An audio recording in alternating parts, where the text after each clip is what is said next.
Bonjour YouTube. Salut à tous les gones. Salut à tous, heureux de vous retrouver. Et salut les gones et salut les fenêtres. J'ai eu l'immense plaisir d'accueillir ma fille qui est venue au monde et je tiens à vous dire merci pour les innombrables, les dizaines, les centaines de messages vraiment très très sympathiques, bienveillants, gentils. Ça fait vraiment chaud au cœur les amis. L'Olympique Lyonnais a retourné le match et a gagné le football ce soir contre le LOSC de Bruno Genesio, victoire 2-1. Et ouais les mecs, là j'ai envie de chanter, j'ai envie de danser, ça fait plaisir. Pour les plus grincheux d'entre vous, vous allez dire que l'Olympique Lyonnais a encaissé un but rapidement, dès la première minute. Entame vraiment en tout point catastrophique. Blessure de Nuama, il y a eu le 1-0 qui intervient après un corner où là malheureusement encore une fois on voit un Noël qui défensivement est très très laxiste avec un duel, 2 duels perdus de la tête, c'est pas possible. Lacazette égalisation sur penalty à la 38e minute et derrière il a fallu s'en remettre. Un Ryan Cherki entré en jeu à la 4e minute. Franchement, ce serait beaucoup trop facile si on gagnait tranquillement. Mais une fois encore, ces handicaps, ça prouve qu'il faut encore beaucoup progresser. On ne peut pas se permettre de faire ça. Le match, il est mauvais. Globalement, moi, je me suis quand même relativement fait chier. Oui. C'était un match assez fermé. Mais bon, c'était un match tactique.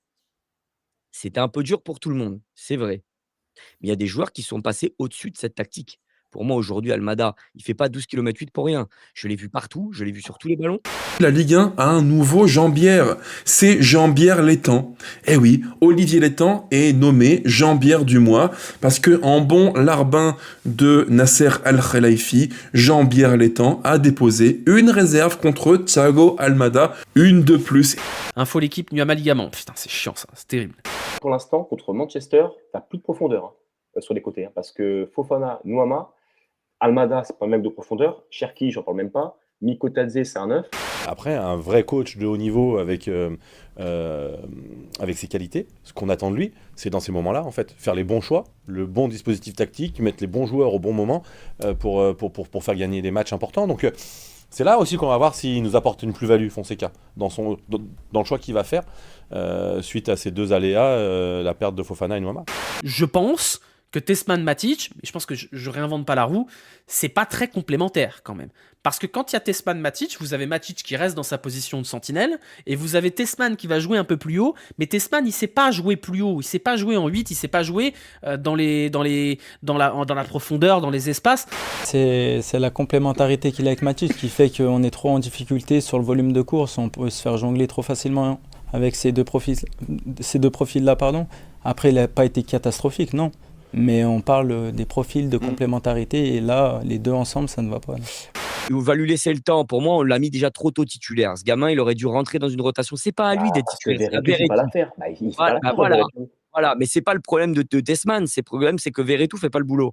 Ah, David, il s'est fait bouffer, ouais. Mais c'est aussi ça qu'il faut souligner, c'est que la défense centrale, elle a été hyper sereine face quand même à des joueurs en face qui sont pas des pitres théoriquement. Comme vous l'avez dit, la force mentale est importante dans cette équipe. On a su montrer du caractère. Et je ne pense pas que ce soit notre plus beau match de la saison, mais niveau caractère, niveau intelligence de jeu, c'est peut-être l'un des meilleurs. Lyon-Manchester, 2-2 à la maison. Ouverture du score de Lyon. Almada. De Almada. Coup franc direct. On appelait ça un coup franc direct. Match nul, 2-2 arraché à la dernière seconde par Ryan Cherki. Sur une belle remise. Belle passe décisive Belle remise d'Onana qui, dos au but, la met dans le sens du jeu Bien sûr. et qui permet à l'OL. Il a bien fait de s'exprimer avant le match. Ouais. Alors, je vais pas me faire des copains, comme d'habitude. Je suis très très déçu du match. Si on est dans l'émotion, on est content, on a mis un but de 2. Je suis très déçu du match. Il y avait Chermoy et on espère qu'il y aura toujours Chermoy la semaine prochaine puisque cette équipe de Manchester United nous a montré le visage d'un 14e de Première League et pas d'un des plus gros clubs de la planète ce soir. On avait l'occasion de battre le Manchester le plus faible que j'ai vu de ces 25 dernières années. Oui, parce que c'est vrai que Manchester, face à la Real Sociedad, avait fait match nul à l'aller et au retour avait affiché un autre visage. Bien sûr, Donc, ça c'est possible. C'est possible aussi, parce qu'on sait très bien qu'on est transcendé par cette compétition européenne. Et la grosse surprise de la composition de Paulo Fonseca, Paul Akouokou, le milieu de terrain ivoirien qui n'avait plus été titulaire avec Lyon depuis décembre 2023. C'était à Marseille, il n'a joué que quelques minutes de bout de match, de fin de match même si on prend le temps additionnel. Alors, sueur froide, hein, hier soir, quand Hugo Guillemets nous annonce que c'est une probabilité, honnêtement, on a cru au coup de bluff jusqu'à l'annonce de la compé, mais non, Paul Akoukou était bel et bien titulaire aux côtés de Jordan Verretou, et figurez-vous que ça a super bien marché. Il n'a pas joué titulaire depuis 2023, c'est-à-dire 2 ans. Il est là et il fait un très bon match. Paul Akoukou a réalisé 50 minutes de grande qualité avant de laisser sa place à Lacazette. Le seul changement du match, un changement assez dommageable. Lacazette, il rate 3 actions décisives nettes. C'est Sur son son bon boulot. pied. Sur son bon pied et c'est son boulot. C'est dommage de ne pas avoir fait au moins rentrer Matic. D'ailleurs, il s'est entraîné pendant 45 minutes. C'est une sacrée claque à Matic. Parce que Matic, c'est quand même Manchester United, c'est son ancien club. En plus, il était au cœur d'une petite polémique gentillette au début. Et qu'aurait-il été advenu de ce match si l'OL avait pu compter sur Malik Fofana et Ernest Nuama? On ne le saura jamais, mais on a vu qu'avec un petit mélangeur ou deux, il se serait peut-être passé de belles choses dans cette défense qui avait vraiment pas du tout envie d'être au point du côté de Manchester United. Et je me dis qu'on a réussi à se mettre à leur niveau. Donc j'ai forcément peur d'aller jouer là-bas. Et ils vont avoir une grosse pression chez eux, Manchester. Ils n'ont pas le choix. Hein. L'Olympique Lyonnais a gagné le foot. Une belle victoire, une victoire collective hier contre Auxerre. Victoire 3-1. Celle-là, elle fait du bien. L'ouverture du score de Mikotadze sur penalty, il se l'est fait un peu tout seul. Hein. Prise de balle magnifique, un dribble sur Donovan Léon. Derrière, quelques minutes plus tard, à la 62e minute, c'est Ryan Cherki. Dans l'attitude, dans les efforts, dans la finition aussi. Non, franchement, Cherki, incroyable aujourd'hui. Franchement, il a fait un énorme match. Vraiment, Cherki, c'est un match en tout point d'exception. Je pèse le mot, un match d'exception. Sur ce match-là, s'il finit avec peut-être 3, 4 ou 5 passes clés, je parle de passes clés, donc des passes qui vont créer pour l'OL un danger, c'est incroyable, c'est exceptionnel. Troisième but, signé Lacazette, tout seul face au but, parfaitement servi par Mikotadze, encore sur un super travail de Saël Koumbedi. Il n'y a franchement pas grand-chose à redire sur ce match. Hein. Dans mes tops, Cherki, Tolisso. Volume de jeu, projection, récupération, course défensive, course progressive vers l'avant, il a tout fait. Il a tout fait. Franchement, Tolisso, dans la stricte lignée de la saison qu'il fait à l'OL, c'est fabuleux. Et lui aussi, hein, j'évoque Cherki en bleu, Tolisso, pareil, c'est l'équipe de France. Dans un monde, je dirais, logique, méritocratique, il n'y a plus aucun argument pour s'opposer à la venue en bleu et de Ryan Cherki et de Corentin Tolisso. Tolisso à ce niveau-là, je pense que l'Olympique Lyonnais peut envisager des choses différemment parce que c'est vraiment un baromètre. Ce match, pour moi, les amis, c'est l'un des plus maîtrisés de l'OL depuis, je dirais, depuis le début de la saison. Ça faisait longtemps que j'avais pas vu un OL capable de faire un match abouti de la première à la 95e, 96e minute. J'ai trouvé un collectif huilé qui joue les uns pour les autres avec un vrai objectif commun. Et franchement, quand tu vois sur le troisième but, toute l'équipe qui est là, qui prend le temps de célébrer ensemble, qui regarde le public, qui rage avec eux, là, franchement, moi, quand j'ai vu ça, je me suis dit, les mecs, ils sont vraiment en mission, c'est pas du blabla. J'en ai vu sur Twitter qui me disait que ça se trouve, Fonseca, il est meilleur quand il est en tribune et qu'il voit plus de choses. Bah, peut-être, on verra, hein. On verra. C'est la première fois de la saison qu'ils accèdent à la quatrième. C'est la première fois, et quand vous commencez à vous installer à la fin de championnat, à 5 journées ou à 4 journées de la fin, qualité et les défauts des équipes des unes et des autres, à un moment, ça va s'équilibrer. Et à partir du moment où vous êtes installé à la table, c'est un autre championnat qui va se dérouler.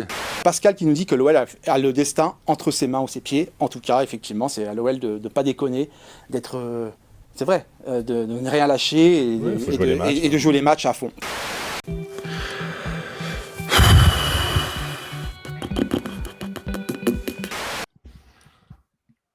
C'est dur, c'est très dur. Là, c'est la soupe à la grimace. On est un peu groggy, on vient de prendre une droite. Élimination en Ligue Europa à Manchester. La défaite de l'Olympique Lyonnais, 5-4 sur la pelouse d'Old Trafford au terme d'un match complètement dingue. En quasiment 30 ans de foot et de supporterisme de l'OL, des moments chauds, compliqués, j'en ai vécu plein, vous aussi j'imagine. Mais celui-ci, ce match à Old Trafford contre un Manchester qui, sincèrement, était vraiment prenable. Vraiment prenable. Ce match-là, ce scénario-là, il fait mal au crâne, très mal au crâne, et je pense qu'il fera mal un bon bout de temps. Et les gars, peut-être la pire défaite depuis la faute sur Nilmar.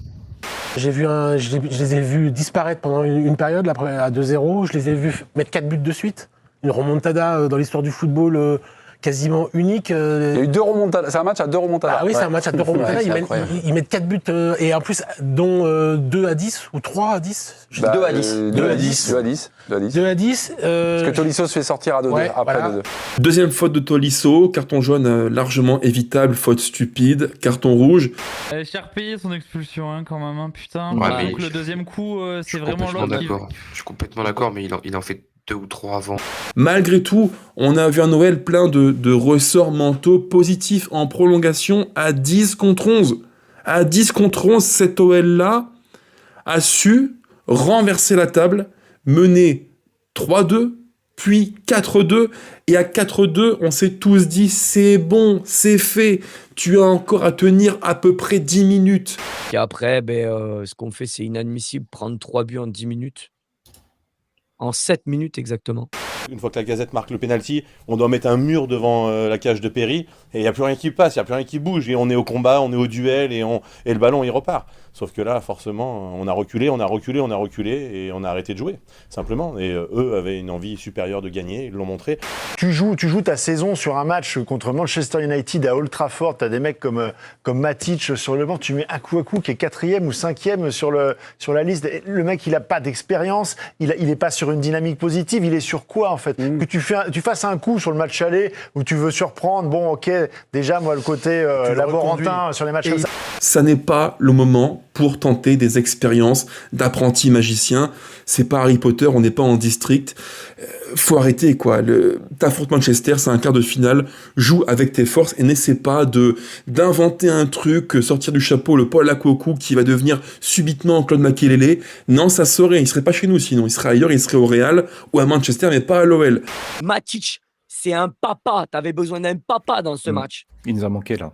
Ouais. Bah oui, il nous a manqué, mais il nous avait manqué au match aller. Hein. Les 2 exactement. défaites, les 2 matchs sont pour lui. Hein. Ils sont pour Fonseca, hein. Moi je suis désolé. Hein.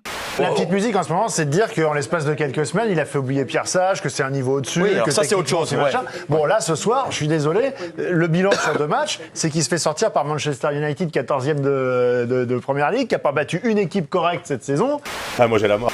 Akuaku, Almada, Tagliafico, Niakate. Vous cherchez qui prend, à cause de qui on prend des buts, mais il y a un fautif par but. Il y a un fautif par but. Almada, il est même fautif sur 2 buts. Il est sur 2, pour moi, il est sur 2. Le péno, c'est inadmissible qu'il ne maîtrise pas son geste. C'est évident que s'il le touche, il tombe.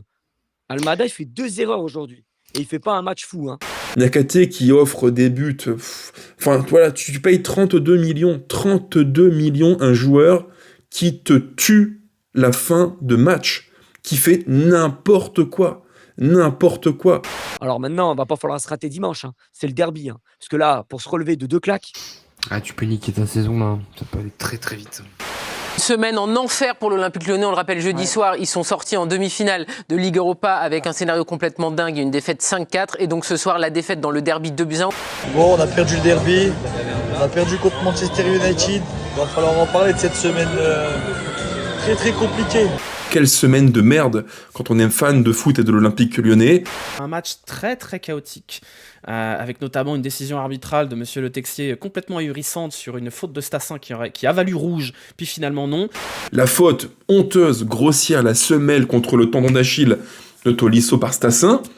L'arbitre met rouge, Monsieur Le Texier, rouge dans la foulée. Le VAR l'appelle, il consulte le VAR, il se déjuge, il retire le rouge, il met jaune. Apparemment, selon l'arbitre, il n'y a pas carton rouge, c'est carton jaune, n'importe quoi, c'est de la folie. La nouvelle règle, c'est que si c'est un tacle comme ça sur le pied, c'est carton jaune, c'est pas rouge. Oui. Et en fait, on n'en a rien à foutre. Le mec, il a la jambe ruinée. Qu'est-ce qu'on s'en bat les couilles, en fait, de ça? Corentin Tolisso est sorti sur civière, donc il est blessé. Il n'a pas pu continuer le match. Et normalement, ça aussi, ça a une incidence dans les décisions de l'arbitre. Et moi, je vais vous dire, il y a un truc qui me choque quand tu écoutes les audios. Au début, le Texier, il dit non, mais le mec, il lui a ruiné le genou et tout ça. Les mecs de la VAR, ils t'en parlent d'un calme absolu sans jamais parler de Tolisso. Sans jamais parler de Tolisso. Il dit oh, regarde, non, mais tu vois bien, ça touche la. Rien à foutre que ça touche la chaussure. L'autre, il a plus de genou. Il prend une entorse. Il aurait pu lui péter la cheville. Il aurait pu lui péter la cheville. De quoi on parle, quoi? Nous qui étions en off, en contact avec les arbitres. Alors on est au courant de beaucoup de choses qui paraissent aberrantes, mais je l'ai déjà cité, sur les relations qu'il y a entre les 3 sur le terrain et entre les 3 qui sont dans le quart. Voilà, il peut y avoir des relations qui sont possibles clans, on s'aime pas. D'accord.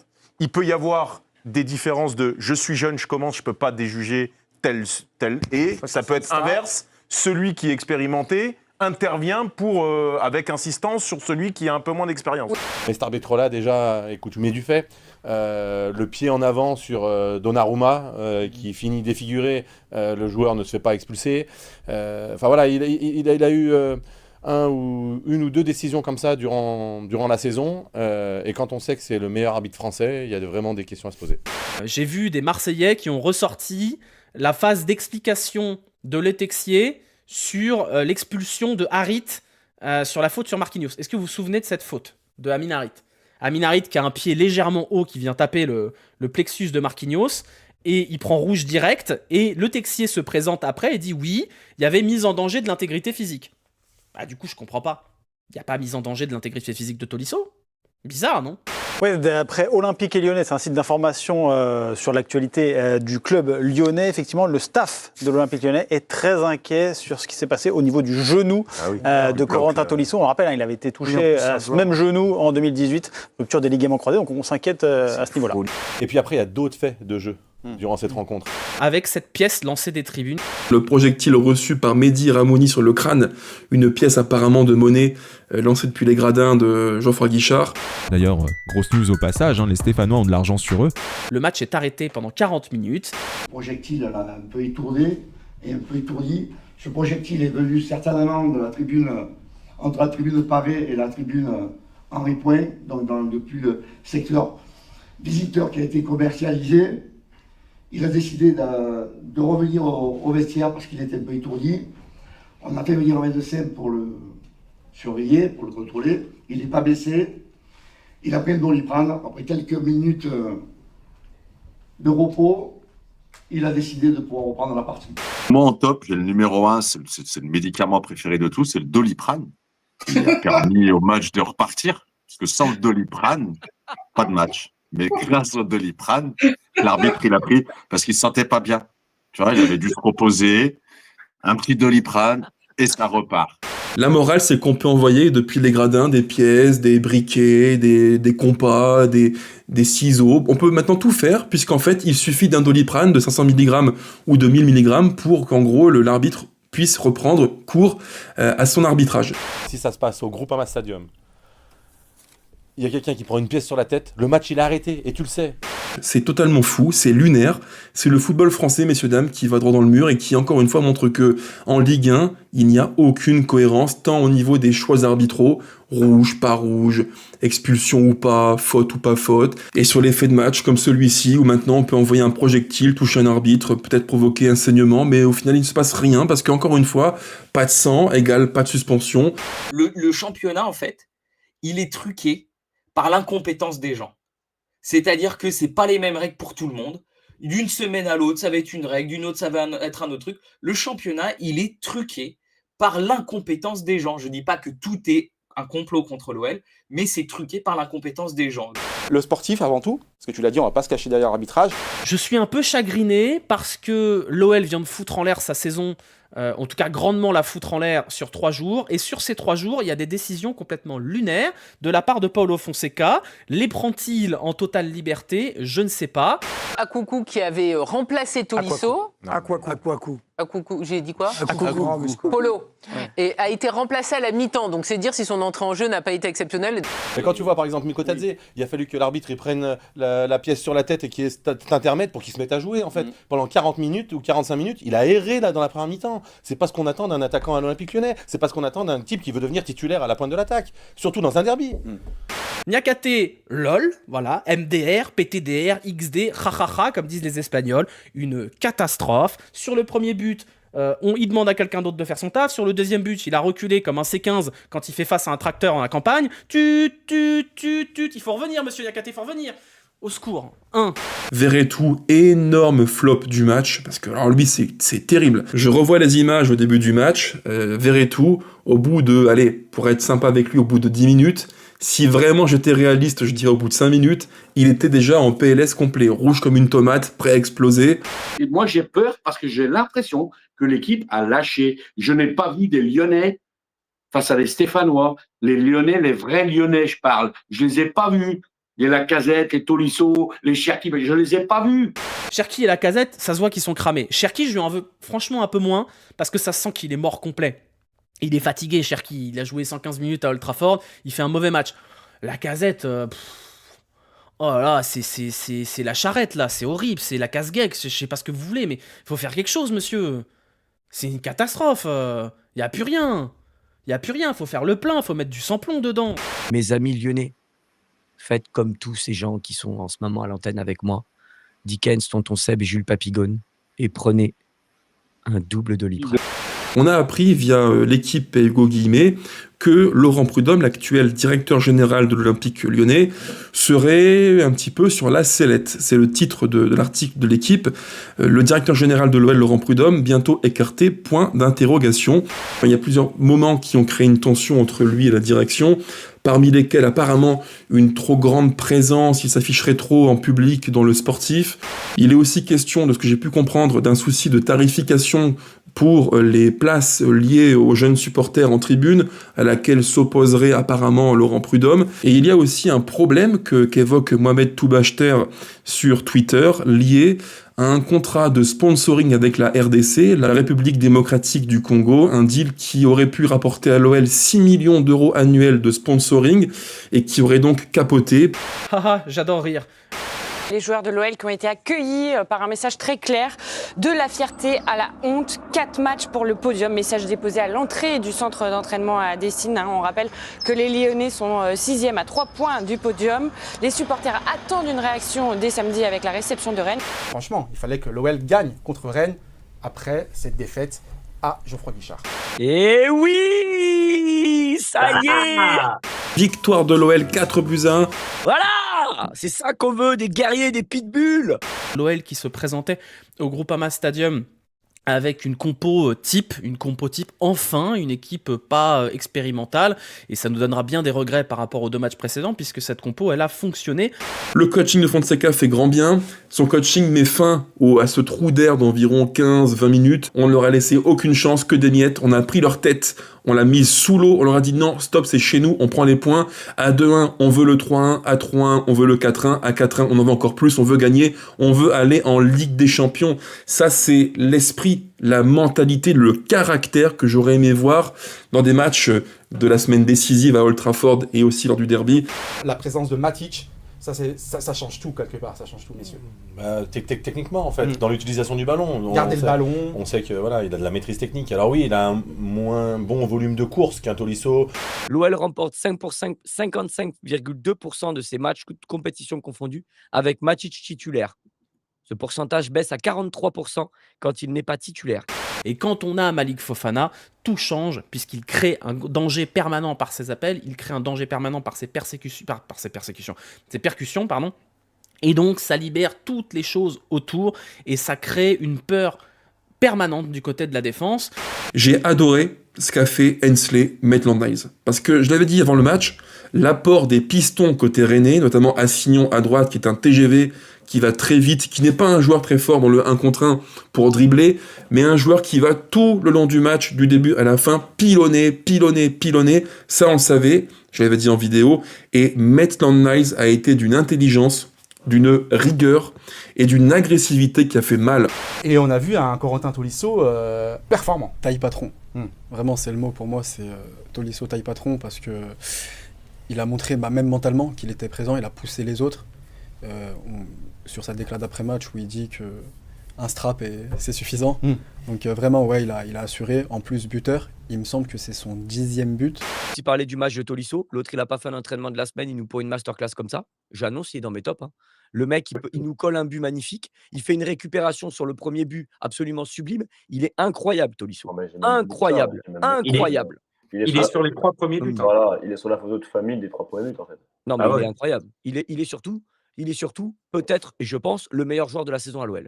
Mais c'est difficile quand même de ne pas avoir une certaine forme de frustration, de se dire que ce milieu Tolisso-Matic, puisque c'était le cas, hein, on avait une formation en 4-2-3-1 avec Tolisso-Matic au milieu de terrain, Almada devant, Fofana à gauche, Cherki à droite et Lacazette en pointe, on l'a pas vu. On l'a pas vu sur les 2 matchs contre Manchester et on l'a pas vu lors du derby. On a loupé le coche face à Saint-Étienne, vraiment, ce match-là, ça aurait pu être un tournant. On pourrait être 3e tout seul, en étant en bonne position pour se qualifier directement en Ligue des Champions, c'est dommage. En 3 hypothèses que j'ai pu tester avec vous, en étant dans la projection mathématique, alors certes théorique, mais ça a au moins l'intérêt de montrer qu'il y a des mondes différents qui existent, l'OL parvient à toucher, à obtenir le top 4 et donc la Ligue des Champions. Mais il y a des conditions qui sont pour moi rédhibitoires, sine qua non, il faut gagner. Ça c'est évident, bien sûr. Gagner, mais aussi marquer beaucoup de buts.